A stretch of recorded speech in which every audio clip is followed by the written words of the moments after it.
l'autre pilote Gujanais. Je pense que c'est Hugo Miranda qui prendra pour l'instant la quatrième place. Oh, très belle lutte là pour la première position entre Bike Academy et Gujan. Ça tourne à l'avantage du Gujanais pour le moment. Donc 1 Gujan, 2 Bike Academy, 3 Cavignac et 4 Gujan pour cette race 48.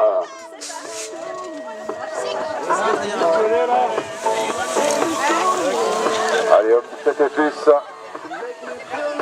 Homme 17 ans et plus. Et là, ça roule assez fort.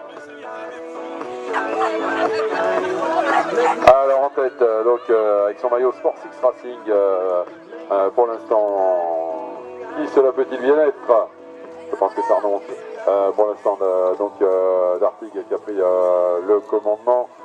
Juste derrière lui, oh là, ça remonte très fort.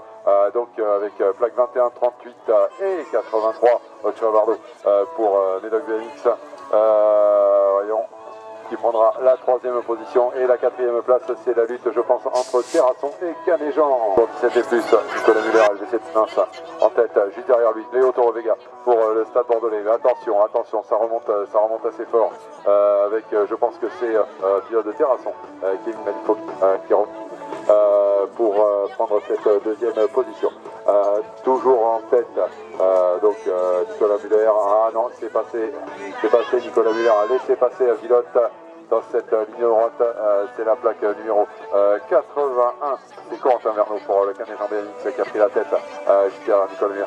Ensuite, nous avons Léo Tauvergne pour le Stade Bordelais et Canéjean BMX, Corentin Verneau. Ce sera pour Mathis Lalire, donc également pour Gujan. La troisième place, ce sera pour Loïc Soria de Bike Academy. Et la quatrième pour Maori Marac Cavignac.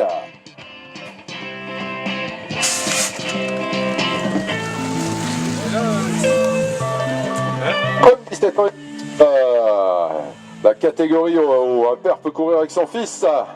Donc allez, c'est parti. En tête pour le moment.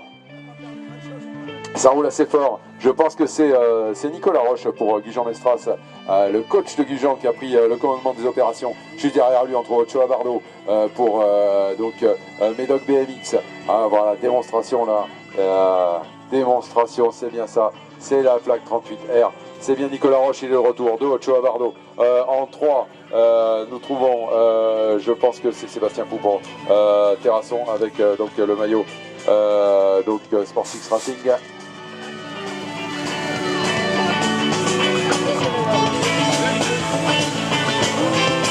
Et c'est parti, toujours en 17 et plus. Nicolas Muller, LVC Tonins. Mais oulala, ça revient super fort derrière. Super fort avec donc ce maillot noir. Là, je n'ai pas repéré malheureusement qui c'était au départ. Mais très belle démonstration donc dans cette ligne droite, ça commence à jumper. Donc c'est la plaque 81 et c'est Corentin Verneau du Canéjean BMX que j'avais pas reconnu avec le maillot. Nous avons donc Nicolas Muller pour le LVC Tonins et en troisième place Léo Toro Vega pour le Stade Bordelais BMX. C'est la plaque numéro 64, donc c'est lui qui aura Bike Academy qui a pris le meilleur sur les deux pilotes du Gujanais. Et en quatrième position, on trouvera Maori Marac pour Cavignac.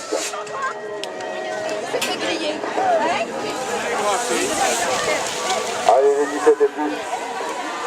Les 17 et plus avec Médoc, Ochoa Bardo, un estimateur de début de cette saison, de cette catégorie. Derrière lui, nous retrouvons Nicolas Roche pour donc Gujan Mestras. Nicolas qui semble d'ailleurs avoir pris la première place. Ochoa Bardo, oui tout à fait, un passage relativement technique dans le virage. Donc en tête, Nicolas Roche, Ochoa Bardo, seconde position. En troisième place, ça va être donc la plaque 21, c'est Arnaud Monté pour le club d'Artig. Et la quatrième position sera pour Sébastien Poupon Terrasson.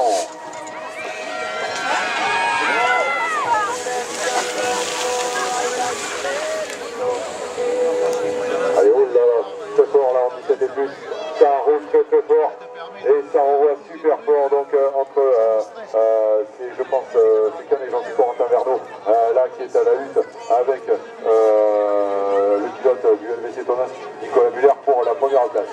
Ils vont se battre jusqu'au bout. Pour l'instant, ça a l'air d'avoir tourné à l'avantage de Quentin Verneau. Oui, tout à fait, deux vélos d'avance maintenant à Nicolas Muller. En troisième position, nous retrouvons Léo Vega pour le Stade Bordelais et la quatrième place pour le moment reviendra à Yves Montero pour Canet-Jean.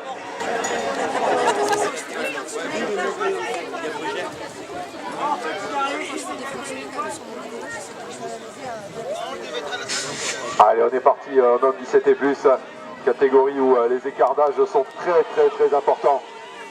Et pour l'instant, donc, c'est la numéro 21, c'est Arnaud Monté qui fait le shot. Juste derrière lui, nous trouvons Nicolas Roche pour Gujan Mestras. Troisième position pour le moment, c'est Canet-Jean. Canet-Jean, ça doit être Maxime Rougère, Hugues Montero pour cette troisième place qualificative. Toujours en tête pour le moment. Nous trouvons donc la plaque numéro 48, c'est Nicolas Roche. Bon, attention, chute de la pilote de Tonas. Au chute du pilote du LVC Tonas, Nicolas Muller. Ça va, Nicolas? Ton vélo est resté là-haut.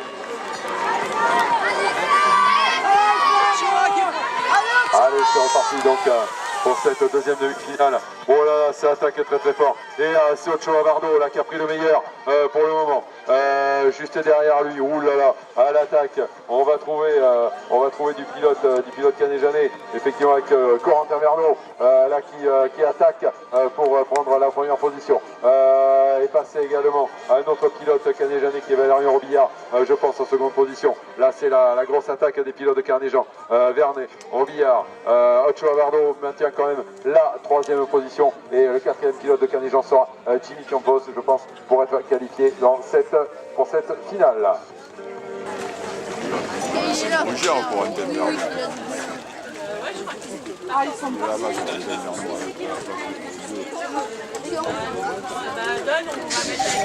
Allez, attention, cette catégorie, ça roule très fort aussi. Ça roule très fort. C'est la plaque 21, c'est Arnaud Monté d'Artigue là qui fait le shot. Juste derrière lui, on trouve Nicolas Roche pour Gujan. La troisième position, c'est un petit peu plus confus. C'est la bagarre là entre plusieurs pilotes de Canet-Jean. Oh là là, ils sont trois à se disputer la troisième place là, Canet-Jean. Ça va être une petite sortie de piste là. En tête, toujours le 21. Pour Arnaud Monté. Deuxième position, attention, retour de Nicolas là. Sur les extérieurs pour prendre le podium. Et la troisième place sera pour Canet-Jean. Et on applaudit Ochoa Vardo qui est parti chercher des champignons.